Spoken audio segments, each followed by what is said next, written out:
dear children, parents, teachers. We welcome you today to the Mindfulness workshop of the Yasodhara Dhamma School and Sudhamma School. So when you attend to this workshop, you will come to know that mindfulness, and when you go through all these activities, you will see that mindfulness is the core, central aspect in our daily life, and it is based on, everything is based on mindfulness. Right? So to begin our workshop, I would like to describe what is meant by mindfulness and spend a few minutes of meditation with you.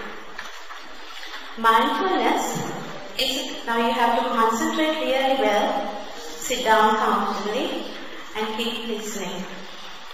Mindfulness is a kind of energy that we can generate. Everyone has the capacity to generate mindfulness, the energy of mindfulness, and allows us to be aware of what is going on in our body, in our feelings, in our perceptions, and in the world around us. So you can define mindfulness as the kind of energy that allows us to be aware of what is happening in the here and the now. So this is because we always try to think that the world around us is the object of our mind. Isn't that how we see? Isn't that how we feel? Alright, okay. So if you are not in the here and the now, then we cannot know what is happening in the present moment. So the mindfulness is the presence of mind. The opposite of mindfulness is forgetfulness. So mindfulness is always mindfulness of knowing something. For example, when you walk, you know that you are walking. You are walking mindfully. And when you are very aware of something, you are concentrated on something, and you begin to see something deeply. Therefore, mindfulness contains concentration. Mindfulness also carries the energy of insight, as you can see in this diagram that I have handed out. So you sit for 2 hours near the computer, and you forget that you have a body. Your mind is on the computer, and you leave your body alone. And that moment, your body and mind are not together. And when your body and mind are not together, you are not fully alive. In our daily life, our mind is somewhere and our body is not there. So our mind is suffering in past or body is concerning the future. And therefore, the body is in another place and our mind is in another place. Now in that case, there is no mindfulness. You are not fully alive and you are not fully there in the here and the now. So when you begin to breathe in mindfully, you bring your mind home to your body. So if you know the practice of mindfulness of breathing, you begin to breathe in. Then you know that I am breathing in. And by breathing in mindfully, you are bringing your mind home to your body. So listen carefully because I am going to ask you questions, right? So then you breathe out and then you know that you are breathing out. You realize that breathing was there since I was born. And breathing is my life support. And you know that you are alive. So when body and mind are together, you are establishing the here and the now together. You are fully alive and you are fully present and you are energized.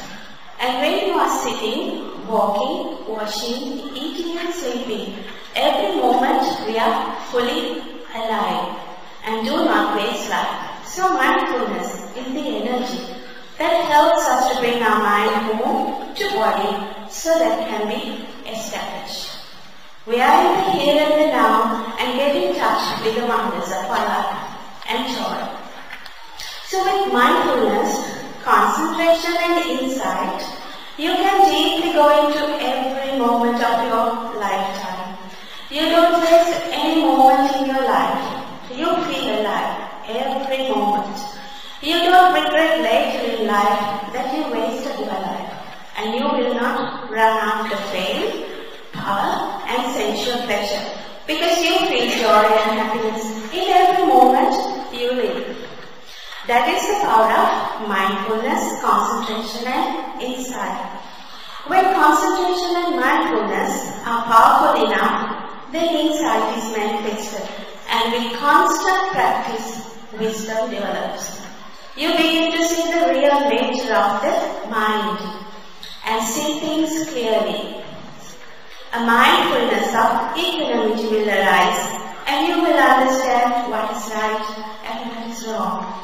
And you will not take hasty decisions, and no anger, no fear or greed can arise in you.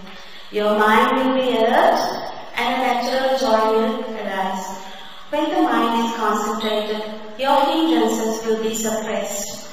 They disappear, and then you are active and alive and connected to your studies and all of the activities really well. And the mindfulness can give you joy. Now I would like you to sit in a comfortable position. Keep your hands in your lap. You can cross your legs and sit up nice and straight. You can cross your legs, sit up nice, keep your back straight and close your eyes. So we are going to breathe in meditation for a few minutes. Not for too long, but it will be a very short one. Right?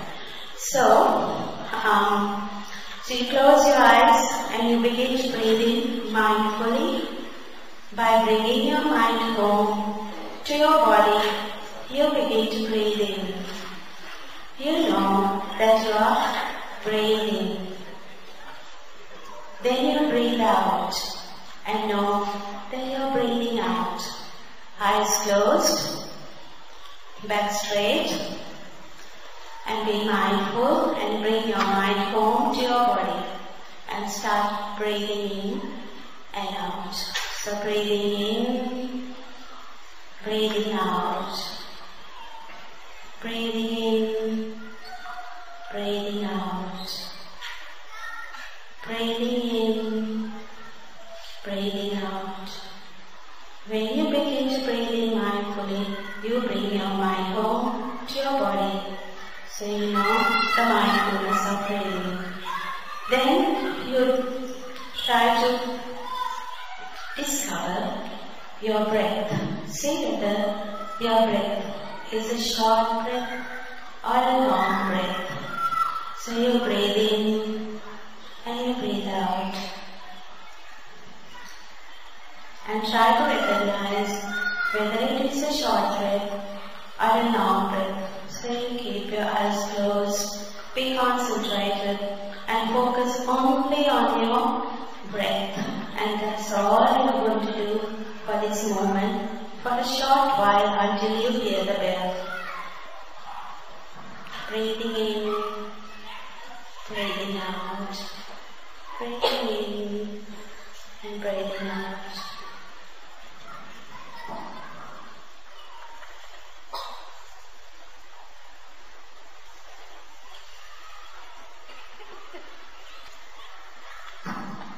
Okay, you can come out of your meditation now. So keep your minds calm because you are going to concentrate at your workshop now. So the groups can face each other. You can face each other and wait till you are given, wait till you are handed out, wait for the handout to come. So you need to be breathing very quietly.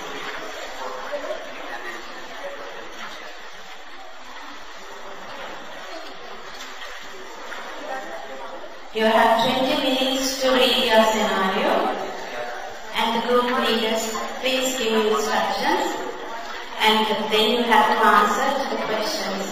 Girls and boys, you have to cross your legs and be seated.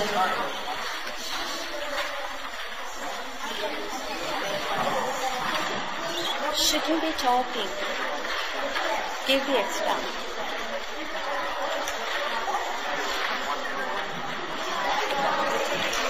Right, you start reading now. Girls and boys, be mindful and start reading your activity sheet.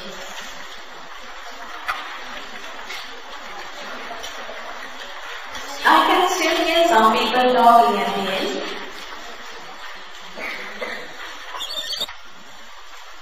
If you don't read your article, you can't provide your input to your group.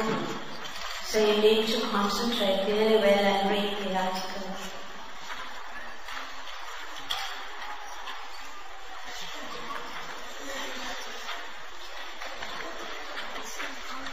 If you have finished reading in your soft voices,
Dhammam saranam gacchami. Dutiyampi sangham saranam gacchami. Tatiyampi buddham saranam gacchami. Tatiyampi dhammam saranam gacchami. Tatiyampi sangham saranam gacchami. Tisana gamanam sampunnam panatipata veramani sikkhapadam samadhiyami.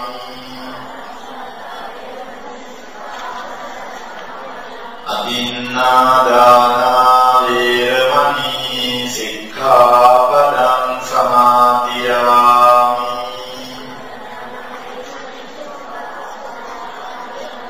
Kāmīsu miccācārā veramani sikkhapadam samadhiyami.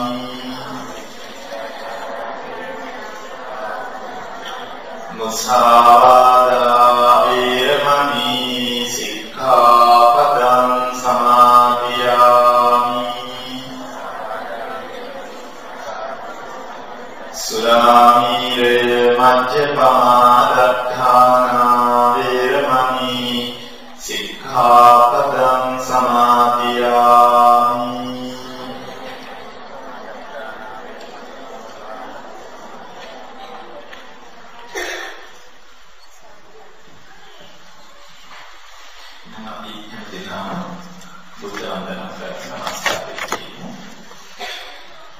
Namo tassa bhagavato arahato samma sambuddhassa. Namo tassa bhagavato arahato samma sambuddhassa. Namo tassa bhagavato arahato samma sambuddhassa. Iti piso bhagavā araham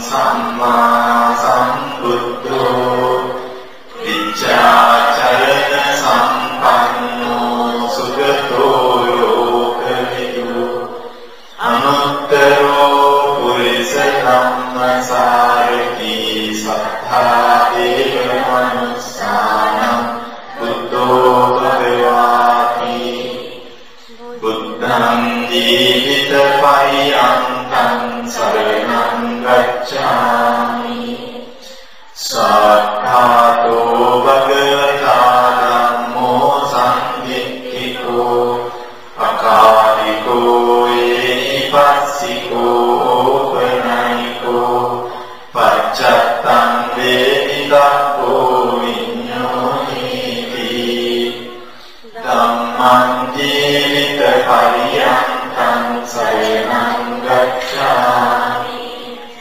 Supatipanno bhagavato sāvaka sangho. Ujupatipanno bhagavato sāvaka sangho. Nyāyapatipanno bhagavato sāvaka sangho. Sāmīcipatipanno bhagavato sāvaka sangho. Yadidam cattari purisa yugani atta purisa tukkara. Esa bhagavato sāvaka sangho. Āmuniyo āmuniyo dakkiniyo anjali karaniyo. Anuttaram puññakettam lokassāti. Sangham jivita pariyantam saranam gacchāmi.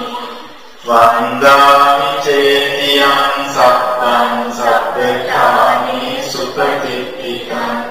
Chārīrika dhātu mahābodhim buddharūpam sakalam satā.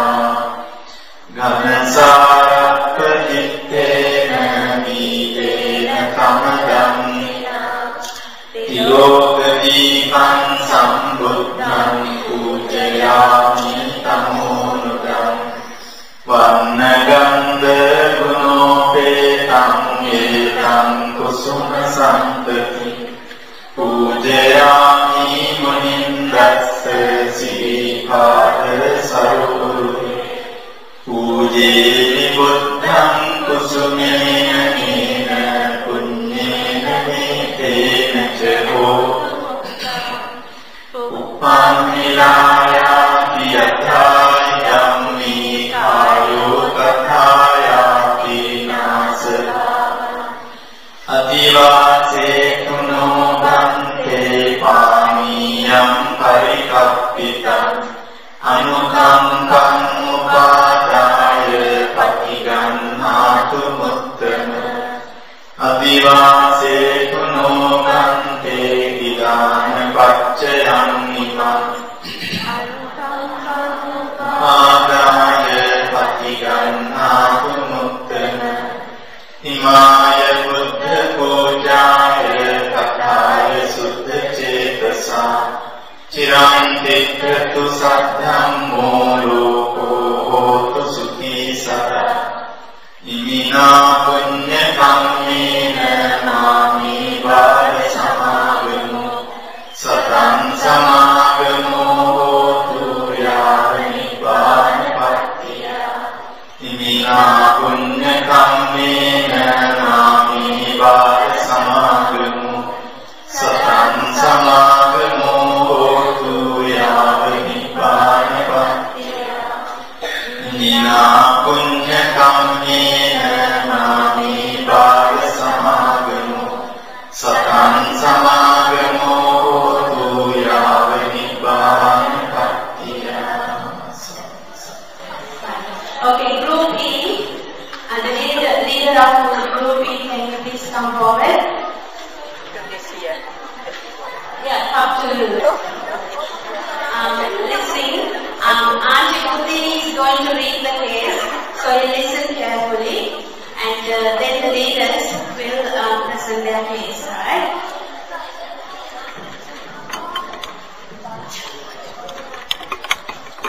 This is the first scenario.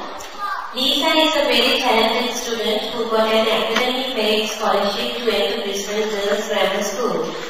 She comes from a middle-class family where both her parents work as factory workers.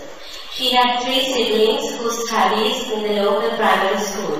She is the eldest in her family. They don't own a house and they live in a rented 2-bedroom apartment. She doesn't have her own bedroom as her friends. Sometimes both her parents go to work and Lisa has to mind her siblings while she is doing her school homework. Lisa has 2 best friends, Mana and Daisy. She had been invited to their homes and even had sleepovers at their homes.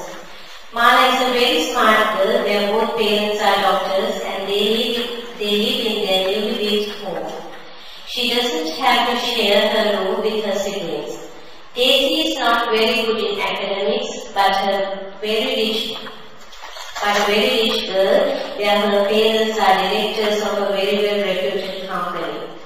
She is the only child in the family, and most of the time Lisa is invited to her place because Daisy is lonely at home. It was closer to Lisa's 13th birthday, and both Mana and Daisy asked Lisa to invite them to Lisa's place for a sleepover. Lisa likes her friends very much, but she does not want to show her real life situation to them. She feels bad of losing her good friends, and at the same time regrets for not being honest with them. She is confused at the situation, not knowing what to do. She thinks she is not in the same world as her friends, even though they all study in the same school. She thinks she is not rich and good enough as her friends because she was born not well off as them. This scenario was written by Class 3 Dhamma teacher Cynthia Gunawardana. This is the topic of the scenario is equality and discrimination. You can introduce yourself. I'm Sene and this is Nipuri. So our first question was, if you were Daisy or Mama and if Lisa had lied to you, what would be your reaction? So as a group we discussed this, and what we got was they would feel hurt, upset, and they would be disappointed, angry and shocked at the news. And so then our second question was, if you were Daisy or Mala and if Lisa was honest with the situation, what would you do? And then the results were a bit different, and we said that they would show sympathy, understanding and kindness. Show your pointing. So, You can point. yeah. This is supposed to show that if you're truthful, nicer things will happen. When you tell lies, your friends will lose faith in you, and they will not have the same kind of trust in you afterwards. Whereas when you're telling the truth, your friends will be more compassionate and more kind towards you. The third question was, if you were Lisa, what would you do? So we decided that she should tell the truth and have faith in yourself, and that your friends will still like you for who you really are. And the fourth question was, can a less fortunate student associate with rich friends, and how? And we said that yes, you can. You just got to be kind, compassionate, show sympathy, appreciative joy and equanimity, and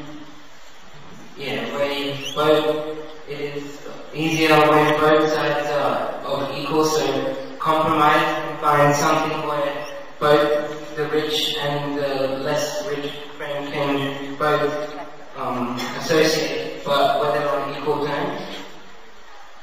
So, kindness and compassion. Kindness and compassion, these are both good qualities to have, and it will assist in helping you make new friends and have stronger relationships with the friends you already have. Okay? Alright. Thank you very much. Okay, so then, I have a question now. If Lisa are going to lose her friend, so is she still going to tell the truth? Yeah. Even if she does lose her friend, she should still tell the truth. That's what my life is. Take the mic. I have an input for that. Actually, in the Buddhist teachings, in the Karaniya Sutta, Buddha teaches 15 qualities, virtues that we need to practice. And there, Buddha says, able, straight, upright, obedient, gentle, and humble. And then, this upright and straight, there Buddha says, to be honest, right? So to whomever, to your friend or your parents, you need to be honest. And you have to thing is some of the important virtues for getting a job or to have good friendships and to do well in life, and all these virtues are needed for you to be able to lead a good life. So in our success, peace and happiness in the future, we definitely need to practice those virtues. So they are very important. And if you have a rich friend, what is important is your good qualities, right? Your compassion, kindness, and friendliness. And this is what they expect from you. It is not your money. So when those children have enough wealth, it is the qualities that they look for. And the honesty. So thank you very much. Group A. If you want, you can give them a back or teachers, do you have anything to say? Give an input. Okay, then we go to group D. And the leaders of the group D, please bring your scenario. This is the scenario that is given to Group D. Peer pressure for Dhamma workshop 20th September. So this is about peer pressure. Sophie is 14 years old and attends one of the leading state schools in Brisbane. She comes from a conservative family. She has a younger brother and a sister. At the beginning of this year, she met a bunch of new friends in her school and started to hang out with them because she thinks they are pretty cool. She is being heavily influenced by this group of friends and has started choosing to do things she has not used to do before, in the hope of feeling accepted and valued by others. She isn't just doing things against her will, but she simply tries to pick the same clothes, hairstyles and jewelry and listen to the same music and watch the same TV shows as her friends. In fact, she had to slightly change the way she used to talk to fit in with the group. Sophie's mom does not approve this new behavior because she thinks her new friends are a negative influence on her. She wouldn't let her wear certain clothes or have her hair cut or colored in a particular way or get a manicure done that could help her feel connected to her peers. Mom is worried that Sophie is being over-influenced by her peers and that she is selling out her values to fit in with her friends. She thinks Sophie is setting a bad example to her younger siblings too. Mom is quite concerned over this matter, thinking that Sophie might be pressured to do more risky things in future, such as smoking.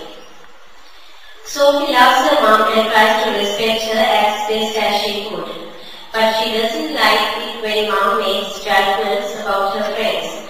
Further, Sophie feels that the only way she'll be included and accepted in this group is by taking on the lead behavior, attitudes and look of the group.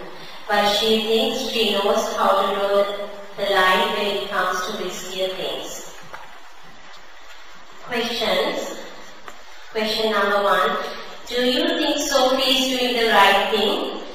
If your answer is yes or no, explain why. No. She might end up smoking, consuming alcohol or taking drugs. She's pretending to be someone she's not. She could also have a bad influence on her younger sibling. Question 2. Do you think mom is right? Please give reasons. Yes, she's trying to protect her daughter from setting limits and boundaries.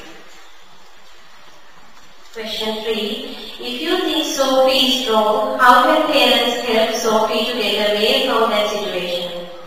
She could change schools or join a different group of friends. Number 4. Can you throw out some strategies that could solve Sophie's situation? Sophie could find a new group of friends or be herself. Thank you, Rudy. This scenario was written grade 1 teacher Arumi Arachige. Okay. there's just one thing that I like to point out. The Buddha said that there are 3 kinds of people that we come across. The kind of friends. One type have similar experiences, similar thoughts, and similar actions. They are just similar to us. There is one group of friends who are above our normal level. And there is one group of friends who are below our standard. So Buddha said, if you associate the lower group, you associate only through compassion, only to help them. But we are not going to learn anything or take anything from them. But if you are at the same level, then Buddha said that that friendship is very, you can have a very happier friendship. You can get along with them because you talk the same thing and you do the same thing. But if you go above the level, then Buddha said you must keep friendship with such a respect. So it could be a normal person or anybody who is above your level, and you must associate with a lot of respect so that you will learn a lot of things from that special person, and then you can, it will help you to support your future, your life, right? Which leads to a good life. So, which friend do you think you should associate? Do you remember the story of the pit? Once there was a pit, and one of the students fell inside. One young person fell inside. And then the person who is in cried and said, please take me over. And the person who was up on the pit, he was not strong enough. And so what happened to that person? He also fell inside the pit. So if you are trying to help someone, you must be in a stronger position, right? Otherwise what happens is, if you associate bad friends, you will very quickly, you will fall into the same pit as what happened to that other person. Alright? Okay. Thank you very much, Group D. Give a clap to Group C, you can come forward and present your case.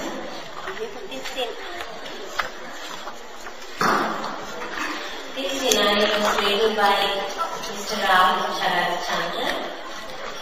The topic was bullying. The setting was in a classroom in the school. There were about 25 students in the class. One student was Sri, who belonged to a newly arrived migrant family of educated professionals. Sri had a slight speech defect, and also he was poor in conversation. He scored high marks in maths and physics. Sri did not have any brothers or sisters, or even any relatives in Australia. One or two students in Sri's class who weren't performing well academically began to taunt and bully Sri about his speech impediment. These students actively encouraged other students to ignore Sri during group activities or recess breaks. Sri did not appear to be happy or confident. It looked as if Sri was hiding from others. Discuss the situation. If you were one of the students in this class, think of what you would say or do. Question number 1. What is the main issue implied in this case? Sri is getting bullied by his classmates who aren't performing well academically for having a speaking deficiency and not being able to communicate properly in conversations. Question 2. Why is Sri feeling unhappy? Sri is feeling unhappy because he is getting bullied and ignored by other peers. Question 3. What should Sri do to improve the situation? Sri should speak up and improve his speech and be confident with himself. Question 4. Who else can take some useful action? Relatives, friends, classmates and teachers can help Sri. The last question, question 5. What are the conclusions reached by the group? Don't be pushed around by others. Stand up for yourself and keep trying your best, no matter what. These were our conclusions. Thank you. Amidu, I have a question. What kind of action teachers and friends and parents can do for that? They can restrict the other students and help Shri make new friends. Okay. Good. Yeah, that's good. Just wait there. I have a little comment on that. The Education Queensland recognizes the sense of dignity and self-worth, gender, age, socio-economic background, religious background, and disability, and the distance where they live. So these are the equality statements from the Education Department. So they recognize the disabled children, the mainstream disabled children. You all know that, don't you? You all have students with disabilities. So you have to recognize that, because especially when we are Buddhist children, we have to have a good understanding of those children. And there are specialist teachers to cater for them. They teach those children in a special education unit. So when you meet such people and if you see people bullying them, it is your responsibility to stop them. And you have to do it in a very careful manner.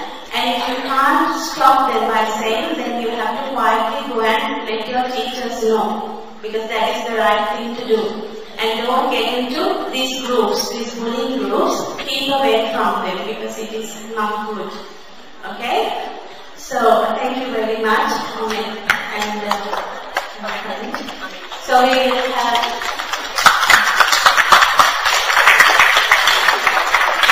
Group B. Group B, please come and present your case. This scenario was written by our junior part 1 Dhamma teacher, Batra, Anger Management. There was a little boy who was extremely bright in his studies, who was talented and creative in all what he did. He is a natural leader, the kind of person everyone would like to have in their team or project. But he was also quite self-centered and had a very bad temper. In class, when things didn't get his own way, he would often get angry and throw objects at the wall, which distracts the other kids. He does not have any friends because he is short-tempered, but he does not understand about his bad temper, which causes his other friends to keep away from him. Even at home, he gets into fights with his brother over the TV remote control and other things he shares. When his parents advises him on such behavior, he gets upset and goes to bed without having meals. His parents love him very much, but they are finding it hard to live with this behavior because they don't know how to handle it.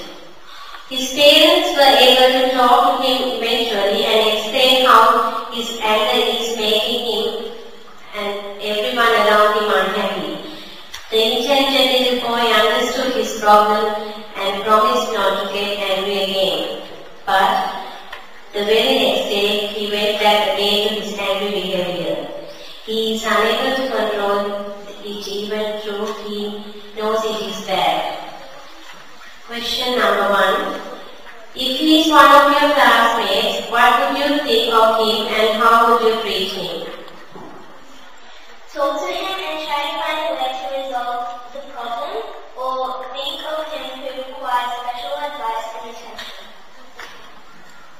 Question number 2. What could be the possible reasons for him to get angry? Bullying, arguments, health issues, and friendships. Bad friendships.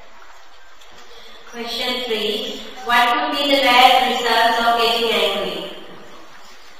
Antisocial life and depression. The last question. If he is your friend, how can you help him? What sort of advice can you give him? Try to talk to him and resolve this issue by calming him down, telling him to do loving kindness, meditation,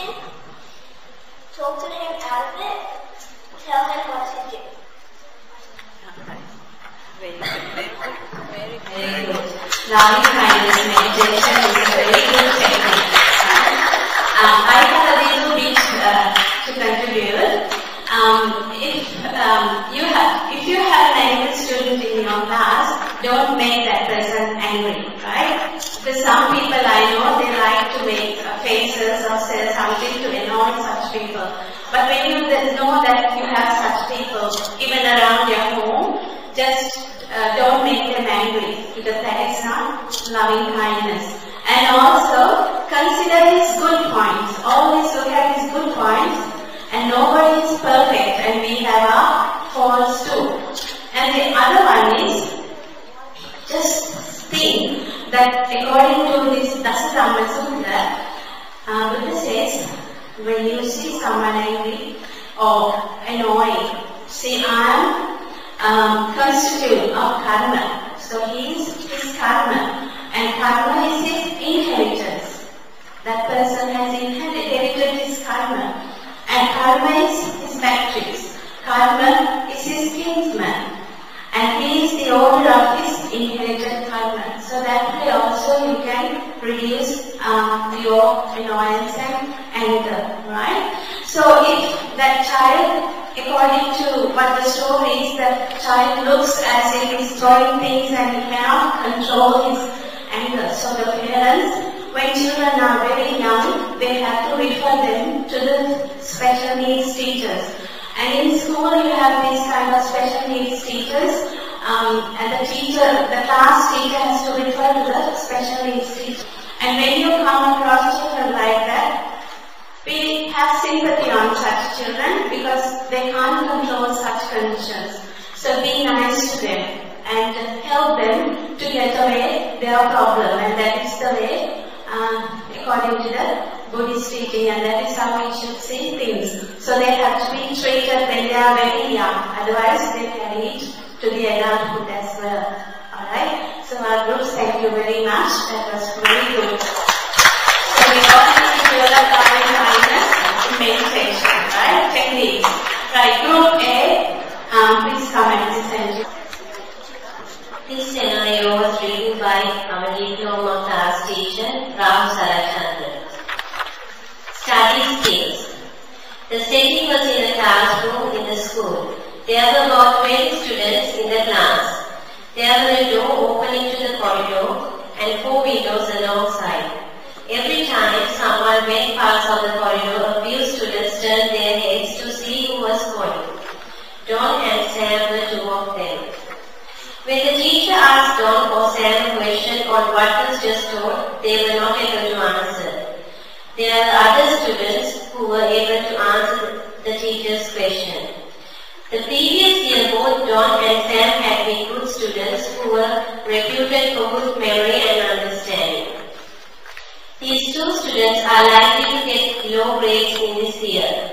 In the first term, they got very low marks.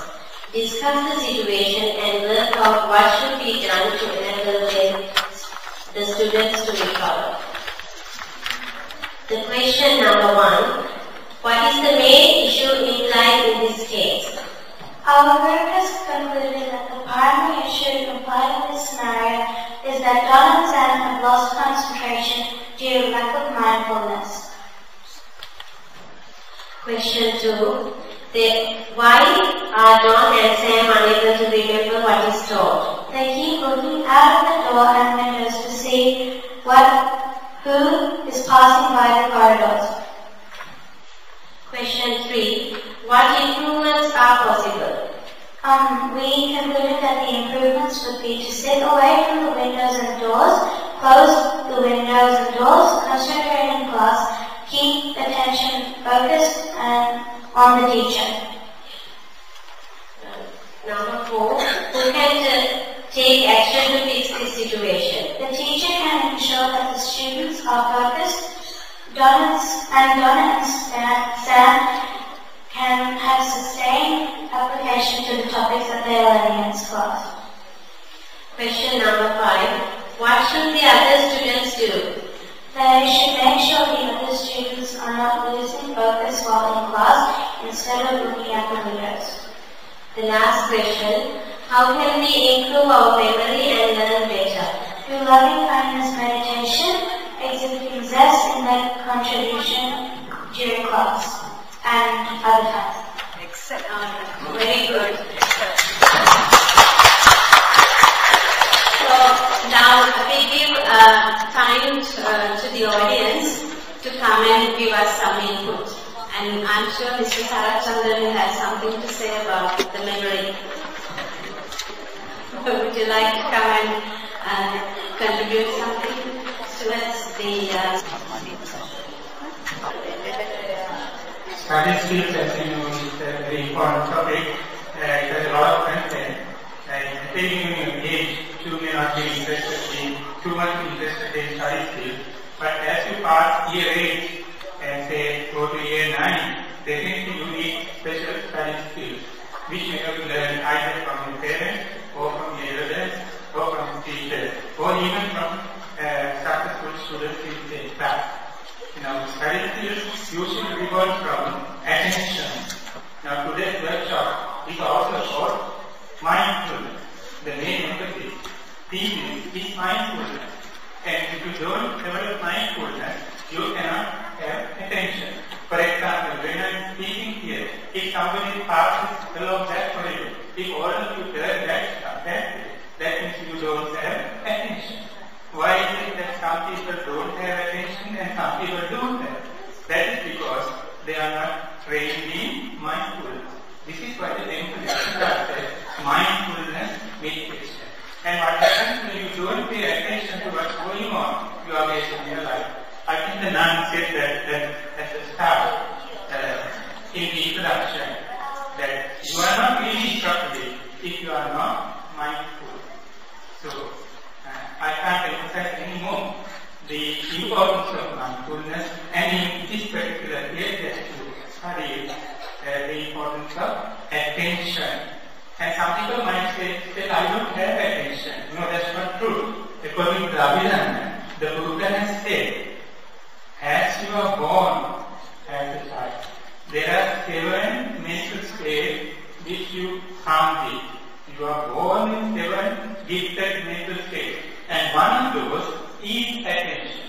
So it is meaningless to say, I don't have concentration, I don't have mindfulness, I don't have attention. That's not true. What you are doing is, you are ignoring development. Thank you.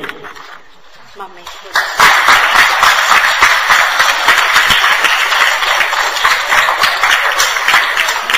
Thank you, Mr. Sarachandran. That was a very good advice. Girls and boys, what I realized today, after seeing you here, is that most of us are not trying hard to be mindful at all. Do you remember when we started, we spoke about bringing your mind home to your body. And how many of us are prepared to do that? Because when someone's talking, when your teacher or someone, an adult is talking, most of you keep talking. Don't you think that is rude? What do you think about it? Is that right? At least do you have some gratitude towards that person who is trying to help you? Now, which is the best way to go? Does someone have to yell at you and scream and say, do this? Now see, now we all are in the temple premises. There's one venerable seated here, and it is actually I felt really bad because Narayana is also here and you all are making so much noise. I'm sorry that I have to say this, but when you're at least at the temple, because I know you don't do this at school. I know how you behave in classes because the teachers won't let you do that. But when you come to the temple, you go wild, which is not good. When you come to the temple, you should be even better. So when you are asked to stop talking, please be mindful and bring your mind to your... Where do you bring your mind? Where? Bring home. Bring your mind home to your body and be concentrated. That is what is expected. Be mindful always. So your mind and body are always, you know that you have a body and you have a mind and in the present moment, in the here and the now. Do you remember that? So whatever you do, even you're walking, even you're playing, whatever you're doing in your studies, bring your mind home to your body and just try to understand that you are in the present moment. Most of the time you are not in the present moment, and that is why you keep talking. So mindfulness is a very important concept for young and old, for everybody. Alright? So now today we took a little section of breathing meditation. If you can sit down just before we go to bed, so 2 minutes or 3 minutes, be mindful and bring your breathing in and mindful about your breathing. That is more than enough. And you wake up, you can do the same thing.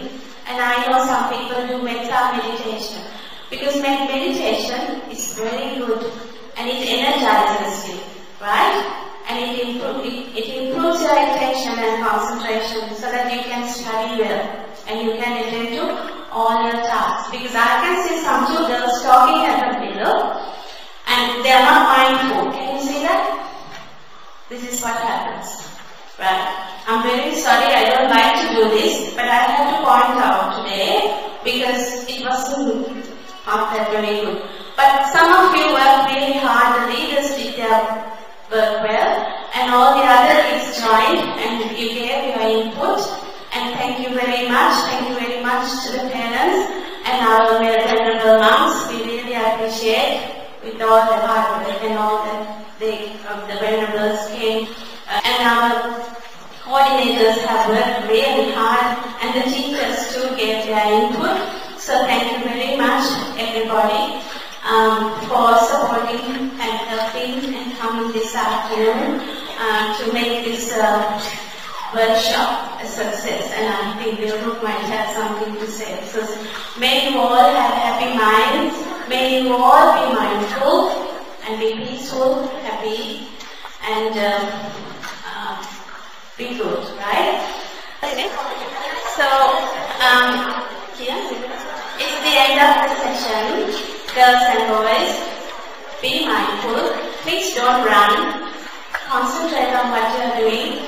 Be in the present moment. Be in the here and the now. Alright? Now remember that. And those sheets, you need to go and hang them up on the wall in your home, in your bedroom, so that you know that you should be mindful. Alright? So please don't lose them. Go and